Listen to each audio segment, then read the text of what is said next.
স্পষ্ট করতে চাই যে আমি একজন মানুষ হিসেবে, বাংলাদেশের একজন নাগরিক হিসেবে আমি যখনই এভাবে একটা আয়োজনে আমি অংশ নিই এবং সনাতন ধর্মাবলম্বী কিংবা অন্য ধর্মাবলম্বী মানুষ কিংবা একটু পিছিয়ে পড়া মানুষের সামনে কথা বলি, তখন তাদের যখন শঙ্কার কথা শুনি, তাদের অনিশ্চয়তার কথা যখন শুনি, তখন নিজেকে অনেক ছোট লাগে যে আসলে এই বাংলাদেশের জন্য তো আসলে আমরা কেউ লড়াই করিনি।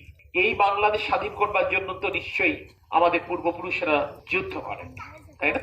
এই বাংলাদেশ স্বাধীন করবার জন্য নিশ্চয়ই শহীদ রাষ্ট্রপতি জিয়াউর রহমান স্বাধীনতার ঘোষণা দেননি, কিংবা রণাঙ্গনে আমাদের ছাত্র যুবক কৃষকদেরকে সাথে নিয়ে সশস্ত্র বাহিনীর একজন কর্মকর্তা হিসেবে সরাসরি যুদ্ধ করেন।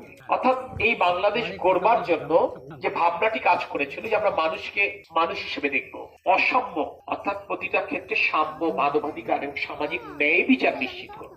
মুক্তিযুদ্ধের চেতনা ছিল মোটা দাগে এই তিনটি কথা।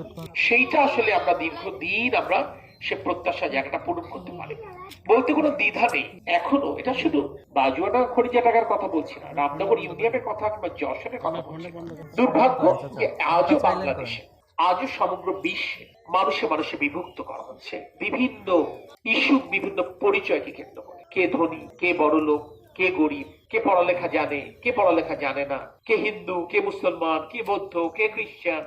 এই যে বিভক্ত করে আলটিমেটলি আসলে মানুষকে দুর্বল করা হয়, মানুষকে শাসন করা সহজ হয়। এটা ব্রিটিশ রুল ছিল, ডিভাইড অ্যান্ড রুল, অর্থাৎ মানুষকে বিভক্ত করো যাতে করে তাকে শোষণ করা যায়, শাসন করা যায়। সেটা সেই তরিকা। আমি গতকাল সরস্বতী পূজা ছিল আপনাদের, তাই না? আজও তো মনে হয় আয়োজন আছে কিনা জানি না। হ্যাঁ আছে না? হ্যাঁ আমারও আছে, মানে আমি যাবো আজও। আমি গতকাল সরস্বতী পূজা 3টে আয়োজনে গিয়েছিলাম, আজও একটা জায়গায় যাবো, আগামীকাল আরেকটা জায়গায় যাবো। সেখানে আমি একটি কথা বললাম সবাইকে যে দেখেন, আমরা তো পড়ালেখা যেন ভালো করতে পারি, ডাক্তার ব্যারিস্টার হতে পারি, তার জন্য নিশ্চয় সকলে প্রার্থনা করছেন। একটা প্রার্থনা করেন না দেবীর কাছে, যে দেবী যেন আমাদের সকলের হৃদয়কে প্রকৃত শিক্ষার আলোয় আলোকিত করেন।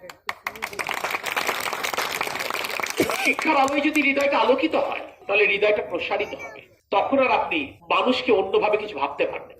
তখন হিন্দু মুসলমান সবাই এক দৃষ্টিতে দেখবেন। তখন ধনী আর গরিবের কোনো পার্থক্য থাকবে না।